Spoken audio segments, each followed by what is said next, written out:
when we promulgated the Constitution. Where were you? And 14 years later, what have we achieved? If it's Tuesday, you know it's all about the docket. That's right. Joining us in the studio, as always, live. Edwin Obuya is in the house, and also Fanya Mambo Kinodia. Gentlemen, welcome. Kamakawa Kamadawa. Good morning, sir. Good morning. You well? Where were you? August 27, 2010. I was in this town. I actually covered the promulgation of the constitution. Ukiwa intern ama ukiwa nini? Hapana, nilikuwa nishaanza kazi bwana. Nilikuwa nilipo 15,000 but I was working. Yes, I was around. Ulikuwa student leader ama ulikuwa? No. That day I actually think I was watching it from home. Oh. And I remember the big flag being hoisted up yes, there. up the Uhuru Park, eh? Yes. It's still there, by the way. Yes. And then that's the first time I saw the Kenyan seal. That big thing, very primitive. Ya mkoloni unafinywa hivi.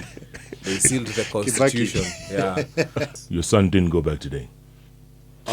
Two things. Number one, first on what he was saying. Let us resist with every nerve fiber and strength and breath that we have any attempt to make Senate a 7-year term. Why Senate? It's not Senate they are interested in. They are trying to prolong the life of the president. They are trying, hiyo saa zile mnakubali ya Senate hapo ndipo wataongezea the presidential term yake. So we are not going to accept. This one is not acceptable. Let it be very clear to Tukataa kabisa. Hakuna 7 years. 7 years for doing what? Who are they? 7 years is not acceptable. No, there is nothing like that. Kenyans will not accept. Let them forget that dream, because when they are sneaking in Senate, they will sneak in the life of the president. Now, schools, mayhem, stress. Yes, my son did not go to school. I refused. I have always told parents, your child is yours before they become a student in a government public school. My primary responsibility, number one, is to take care of my child. The second responsibility is to educate them. So when it comes to a point where I have to think about his well-being and his education, for me, his well-being comes first. There's a time when there were floods in this country and children were told to go to school. And you remember what happened along the road and what happened to some of these things when some children lost their lives. You know, to the state, you're a statistic. One child has died. But to the family, it is that one child that they have loved so much who has gone. And it is very painful for those children. So for me, as a person, I said, I don't care. Once government has sorted itself out, that's when I'll take my child to school. But the responsibility to decide what is good for my child, I cannot relinquish to the government. It is me as a parent to make my own discretionary decision as to whether my child will go to school during this upheaval or not. And by the way, even if you take them to school, you're taking them to who? These demoralized teachers. Their father is not demoralized. Let him stay with his father at home. I'm not demoralized. The government has not refused to pay me for raising up my own child. So, and these teachers, like now, he's in a national school. And many parents have got children in all sorts of schools. So you take your child to a school where the teachers are not there, where the teachers are demoralized, we are not sure they can be taken care of. If the teachers are on strike, will they care if those children are smoking bang in school? No. Will they care if the boys fight? Will they care if they scramble for food or do not eat? So I have made a conscious decision as a person. Once Kupet and NAC and government are done fighting, they will announce who the winner is. Then once I know who the winner is, I'll decide whether my son will go to school. Obuya, I mean, it's such a mess, isn't it? It's a mess. I've been saying that education sector has been a mess for a long time. You know, even JSS issues are just guesswork issues. You don't know whether they are going to be in primary, domiciled in primary. You don't know if they are going to be domiciled in secondary school. You know, that right now we are coming up with another budget of building classes. Grade 9, I think they're going to grade 9. Yeah. You know, we are coming up with the budget to build classes. Remember what the late Magoha was trying to do? He built classes in secondary schools all over the country, just to be told that you know, JSS is going to be domiciled in primary school instead of secondary schools. And so the whole sector of education is a mess. we are yet to judge and to see what the new CS Migos can do and will do, whether it's going to, give confidence even to the sector as a whole. But as it is a mess. President William Ruto tried to doing, talking about the new funding model, and it seems that it didn't. Haikufikia mtu yoyote. People still just don't trust what he says, and as of now, despite the fact that like Fanyamambo says, kuna ile trust deficit. Now, anything a politician speaks, especially the president, is taken out of with that some pinch of salt, and so we still don't understand the new university funding model. We still teachers, or you teachers think that NAT Secretary General and the main committee let them down. They still have grievances, and so even the primary school teachers who are not striking as of now, they still have lots and lots of grievances, and I doubt actually if they are going to continue, offering services with the issues that they're having. Yeah. Yeah. Listen, the president spent 3 hours on a Sunday evening, prime time, trying to explain to the country about this new model. And at the end of those 3 hours, like Obuya was saying, I don't know how many people were convinced. And he was at pains to explain some of the stuff around the new university funding model, wasn't he? Yeah. Given what we have talked about, this is clearly stratification of the Kenyan society in the context of education, because schools or learning institutions are no longer engines of social mobility, but we are rather seeing a clear attempt or prospects of locking out learners who had qualified for university because of a new funding model that was not well thought about, and the proper public participation done in the process of coming up with the report by the education task force that the president had put together when he came to power. That clearly tells you that more streamlining is needed in the education sector. And it must start, though the discretion remains with the president of who he appoints to become the CS, but awarding competency. For example, now in the naming of the new cabinet secretary, clearly this was swapping for the other, because the current CS was the deputy gubernatorial candidate for the former cabinet secretary for education. And yet at your disposal you have a pool of professionals who are competent enough to drive that docket. Just how it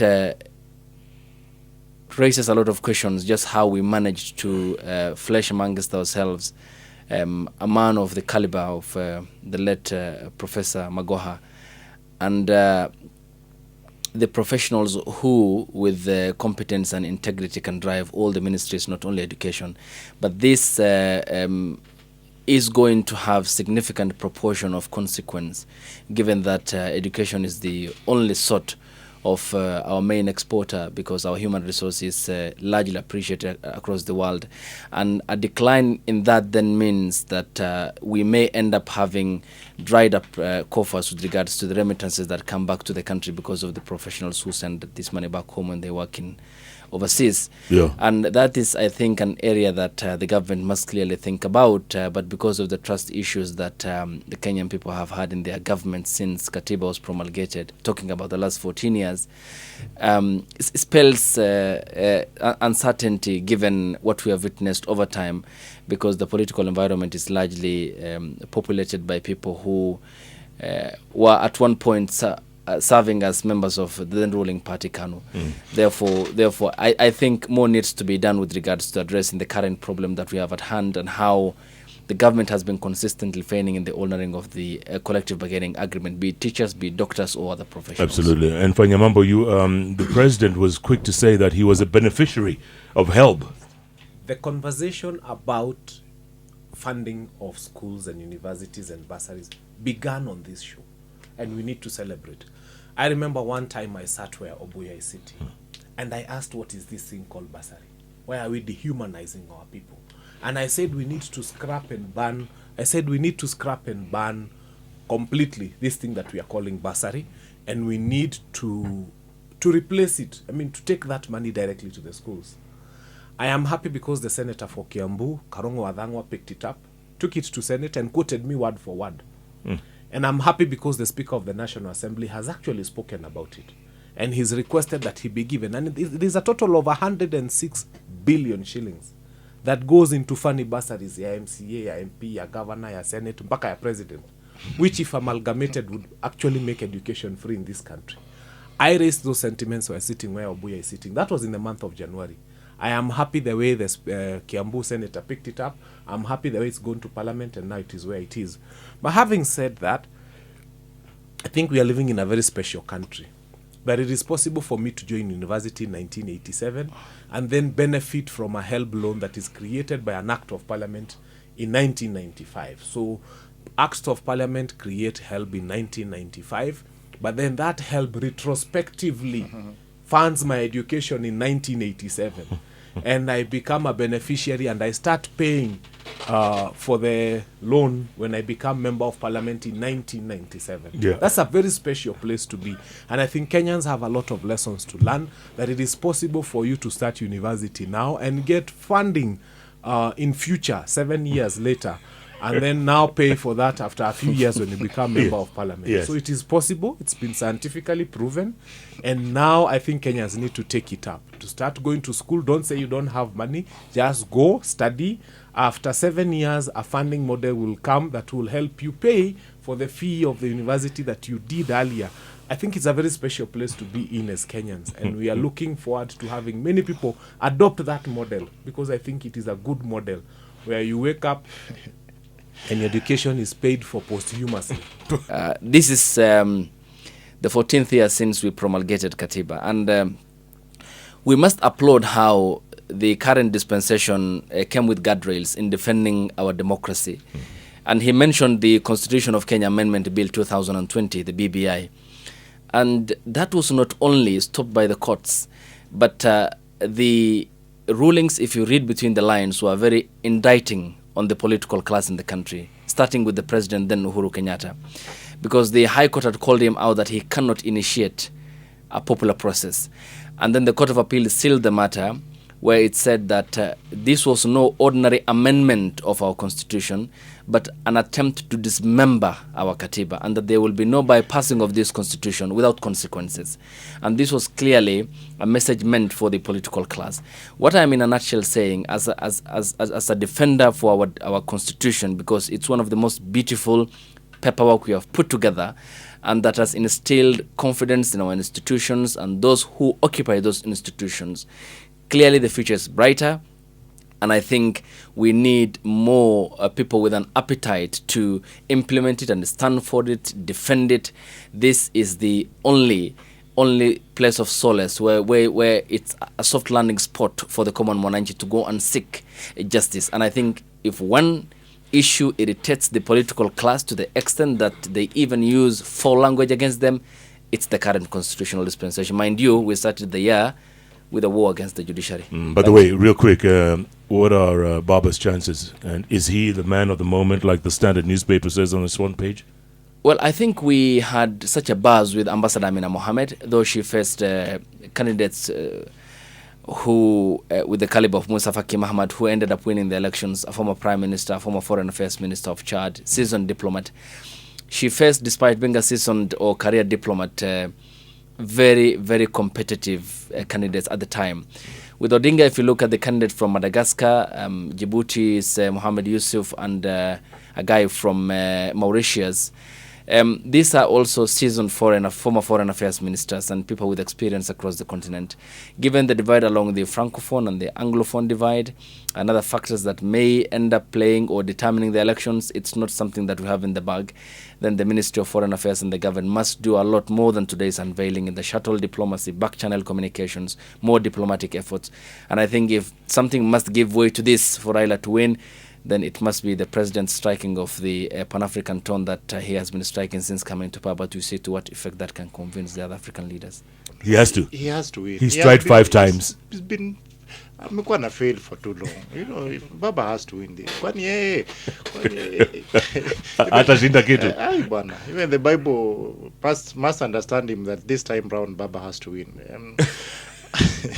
You know, the problem, talking about the constitution, Jeff, is that we have a good constitution, but the constitutionality is what we are lacking as a country. Yeah. You know, we see murderers who are still sitting in parliament. We see Yeah. people who still, you know, chapter 6 is totally dead. We threw it out. We threw it out. You know, since I think the death knell was allowing President Uhuru Kenyatta and William Ruto to vie while they were facing court cases at ICC, because those were serious allegations. And if you allowed them to vie with those serious allegations, then why would you stop, for example, Didmus Baraza to vie with a case of alleged murder of one person? And you know, Uhuru Kenyatta and President William Ruto were said to have murdered, you know, thousands of people. Those are the charges that were facing at ICC, and they were allowed to vie. And so I think that killed the chapter 6 of the constitution. And we still see lots and lots of things that are not supposed to be happening, things that are against the constitution that are still happening. And we have made strides, yes, but I think we still need lots and lots of things to happen for us to say that now we are living in a constitutional manner. We see court orders not being, followed by the ruling class. And so we still see lots and lots of things that are against the constitution but are still happening. Yeah. You know, even education, for example, in the constitution is supposed to be a basic right. A person is supposed to have that education, since from the basic education to the higher learning education. And like Fanyamambo says, an MCA is giving bursary, an MP is giving bursary, a women rep is giving bursary, a governor is giving bursary, the president has some whatever that gives bursary. And all these things are just given. They have those funds because they want to make Kenyans be beggars. Because utaenda huko usimame huko for 1 hour, for 3 hours, for 7 hours, then you are given 3,000 shillings as bursary. Upeleke kwa shule huko kwa national school ambayo inalipongwa 60,000, you are being given 3,000 by an MP for bursary. You know, it's just reduces, dehumanizes some people, because you live as a beggar. Lazima uende upige magoti useme mweshi tafadhali saidia, and that's how the politicians want it to be. The biggest hindrance to what Wetangula is proposing will be the MPs. I don't think they will want anybody to touch that money, because it gives them bonga points, inawapatia mileage. Wakifika hapa waseme nilikupatia basari, nilisaidia watoto wangapi hapa, as if hiyo pesa ni yake. That money is the taxpayers' money, and like Fanyamambo says, I think we should just amalgamate it, put it, and make education free from ECD to university. All the way to the university. Fanyamambo, nani anatupima ujinga? Because the president dissolved his cabinet a couple of months ago, right? After the Gen Z protests. Yes. And then all of a sudden, last Friday, we see them coming in through a different door. Owalo is now Deputy Chief of Staff. Moses Kuria is Senior Advisor, Economics. I'm happy because Moses Kuria is now advising the president on how Kenyans are going to chimba their own visima mafuta ikiwa expensive. I am happy because Eliud Owalo is advising the president on how to do everything he failed to do when he was minister. In fact, nobody remembers he was minister. Nobody remembers a speech he gave. Nobody remembers anything he did when he was minister. People are struggling to remember what ministry he was in. So it's a good thing that he's being advised by people who are moribund and therefore are going to lead him nowhere. Completely and totally. I mean, Kenyans give you an opportunity to clean yourself. They give you an opportunity to clean your government. They give you an opportunity to redeem yourself in the eyes of Kenyans. And then you get those people who have a master's in peeing at people's gates and bring them back, because Moses Kuria told us that he's got a monopoly of urinating at Mamangina's gate. How do you bring back such people into the fold? I mean, they're just going to advise you on how to urinate at other people's gates. There's no other advice we have seen from such people. So I think it's a bad state of affairs. And I have told this government, you see, there's one thing you have done as government. You are thoroughly, completely, and totally prepared to deal with the bodies of GenZs. Your military, your officers, your police, your everything is trained to deal with the body of the Gen Z. The one thing they've not been trained to deal with is the mind of the Gen Z. And so I am telling every young person, the Gen Zs and the millennials, do not throw your bodies at this government. Don't go to the streets. The one thing they've prepared for is how to beat your body. I mean, they know how to blanch on everybody. They know how to beat you up. They know how to throw tear gas at you. They know how to shoot you from rooftops in parliament. Now, what I want us to do is to throw our brains at this government. This government is not prepared for the Gen Z brain. I saw Senator Ledama Olekina one day wake up and say during Kawira Mwangaza's impeachment trial, I have received 300 shillings. In 1 shilling, 1 shilling, 1 shilling. Can you imagine how effective that is? That it moves a senator who is known to defend people in Senate when impeachment is happening to a point where they start saying, in Senate, we don't impeach people. They are impeached by MCAs. Ours is to just ratify the decision of the MCAs. So let us throw our brains at this government. The government is not prepared for our brains. They are prepared for our bodies. They have the buttons, they have the tear gas, they have everything for our bodies. They don't have anything for the brain. Young people, I want to remind you when we sent 1 million emails to some certain place I don't want to mention, and you know the effect of those 1 million emails. So there are so many things we can do with our brains, on our phones, on our computers, that will force this government to behave in a manner that is likely to suggest that now they understand what is going on. So the fight is not lost. The only thing we are promising this government is that we are not going to bring our bodies to you. You are used to beating up our bodies. There is unexplained stories of some of the bodies of young people being collected all over the places in Mukuru and every other place. And even if it is a serial killer, whatever you want to say, it's still the same government that has a responsibility to protect life, nobody else. So for us, instead of us being told that a serial killer killed people and threw them in a dump site and nobody saw him, I think we will not throw our bodies to you again as young people in the streets. The answer lies in something different. We will throw our brains to you. Let us see if you're prepared for our brains. Wanasema sikio la kufa alisikii dawa. Wajua, President Ruto was given an opportunity to clean up his government. You know, we thought that because of the politics that was happening when he was elected, that he went for these people to survive politically. He appointed Owalo to survive politically in Nyanza. He appointed Kuria to survive politically in Central. He appointed Mithika Linturi, to appear as if he wants that political support from the Meru people. But I think President Ruto is confirming that those were actually his best people. Si ati ilikuwa makosa. It was not a mistake for President Ruto to appoint Owalo or Kuria or whoever. Those are his best. They were the best. Those are the best that Kenyans have. That's the best of a... Yes, that's the best of all of us. Because for you to relieve somebody of his duties, we expecting that you are going to appoint somebody better. You relieve Machogu as a CS education. We expecting somebody better, but you appoint his deputy in a gubernatorial race. That just shows you that President Ruto believes that Machogu was the best. The second best is the deputy. His deputy. For President Ruto to bring back Moses Kuria with all that he has been saying, by the after being relieved, he has been appearing very sober. You listen to Kuria and think that, where was this Kuria? Is he auditioning to be a CS?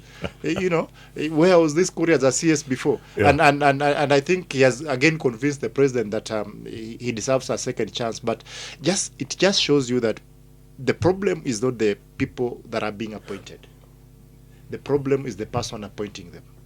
That's the truth of the matter, because we shall no longer be blaming Duale for being the environment CS. We shall blame President Ruto for appointing him to be the environment CS. I don't know what Duale is going to bring in the environment docket.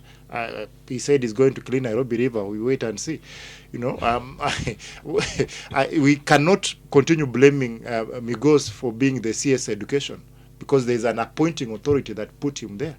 And so I think we have deflected and said that Soipan was wrong or whoever was wrong, but I think the person that should carry the blame. The person that the responsibility lies with and settles with is President William Ruto. I serve in a board of a national school. And because teachers are not picking their calls, parents have been calling me, telling me, you know, my child is really far. Kwale, another one, my child is in Kitale. And they are going to a school somewhere in Thin Mount Kenya. Toto kabla atoke Kwale, afike Nanyuki is a long distance. I need to know, and the child usually leaves a day before all the others. I need to know whether schools are opening. I need to know what is the situation on the ground. I need to know whether there are teachers in a classroom. I need to know that my child will be safe in that institution in the absence of teachers. I want directions early so that I can know and plan whether to take my child to school or not. The Minister for Education has gone mute. If you are listening to me, Minister for Education, wherever you are, come out of your blankets. I would rather you tell Kenyans... We shall remember before the end of the show. I would rather you tell... Former deputy. Former deputy wa Machogu. I would rather you tell Kenyans, go to school. Or tell Kenyans, don't go to school. But when you keep quiet as Minister for Education and things are going wrong in your ministry, you are really messing up this country. Number 2 is on the issue of advisors. Moses Kuria has now been appointed advisor to the president. That's Senior. a good thing. Senior. But let me tell you something. As Fanyamambo Kinuthia, when I am looking for an advisor, number 1, I look for somebody I can look up to. I look for someone who is brilliant. I look for someone who is respected. I look for someone who carries themselves in a particular way. And I look for someone who is a lot better than myself in very many spheres of life. And that becomes my advisor. So if the person of Moses Kuria becomes my advisor, that is the person who looks respectable, he looks senior, he looks good, he looks polished, he looks brilliant, then he tells you who I am. And it is worrying. It is deeply worrying. They are wonderful people. I wish the president was looking for some respectable Kenyans who have had a very good record on so many things. When you choose such a person who has said, and I'm saying this with a lot of respect, he has said a lot of nationally divisive things that I feel, and he has never apologized for them. And I feel that if that person has said those things and he feels it's okay to say them, and he's going to advise the president, I mean, from the abundance of the heart, the mouth speaks. So when you see someone speaking, he's speaking from the abundance of his heart. And this is the advice he'll be giving the president. Those things that he has been saying on national TV are the ones he'll be telling the president to go and tell Kenyans. Here's the other thing. So I'm looking forward to now seeing the product of Moses Kuria's advice. Apparently, Ricky G has similar duties. Apparently, the office of the Prime Secretary has similar duties. I mean, who's going to be doing what and saying what, when, where? They are all confusing. I forgot. I don't really, because they are all confusing. You are told that there are austerity measures. We are reducing the number of people we are going to employ. We are reducing the number of people we are going who are be advisors, and yet you are appointing people up layer upon a layer upon a layer. Owalos from that communique is a CS actually, because you are told that he will be at a level of a CS. Sasa sijui kama bado atakuwa na bendera ama bado atakuwa CS Law Affairs like he was before. You didn't remember which docket he was in. Alikuanga mtu ya Law Affairs. He was giving relief food in Luo Nyanza each and every weekend. that was actually his main function in that as a CS. Yes. And videoing it and sending it to everybody. WhatsApp group yake. And so it's actually President Ruto is taking Kenyans for granted, and I think he, after the GenZ demos, I think he believes and thinks that things are now normal, and that because of the handshake with Baba, now things are okay. You cannot tell him anything. But I think if I were him, I would take the GenZs a little bit more serious, because you can't be talking about austerity measures and you are appointing people over and over and over. And recycling. And recycling the same people the same people that Kenyans refused and told you, please sack them. You sack them because of the pressure, and then you return everybody. Saini wangapi hawajarudi? Mithika Linturi tuna nani? I think ni Mithika. Yeah, and you might find himself, being appointed something or ambassador to the UK. Yeah. It's a slap on, it's not doing right with the GenZs. It's not doing right with, because people are not foolish when they were calling for the sacking of these people. Kenyans were not foolish. Kenyans were not, it's not that we have forgotten now and Moses Kuria has now become a saint. He's still the same Moses Kuria. And so I think the president has to take the protests that were there a little bit more seriously. He needs to do something that is different, but because he's doing the same thing. Why appoint an education CS and then spend 3 hours trying to explain a funding model? Kwani, what is the role of that education CS? You can't be the education CS, you become the defense CS, you become the interior CS, and then you still want to run the government as a president. You can't chew that much. Yeah, who has that kind of energy? You can't, because you can't be a jack of all trades. Kama umepatia mtu kazi ya kuwa minister wa water, please let her or him function as a minister of water. Exactly. You do just coordinate. But for president, I think, to me, nothing happens in this government until he approves and he does it actually himself. Because I think if there's an issue today about land, I think we will not see CS Wahome. We'll be seeing President Ruto trying to control and tell you this is how it should be, this is how it should be. I think, and that just shows you how fake his appointments have been.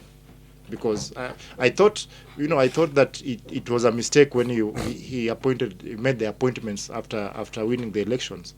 But he has proven that it's not a mistake. He has proven that those are the best minds that Kenyans have at the moment. Where does Riggy G lie? Whatever you do, usiguze Murima. I think Riggy G, there was a lull, and we thought that the politics the high-octane politics that were happening in Murima had a little bit cooled down, but I think there's still those simmers of bad blood between him and other MPs.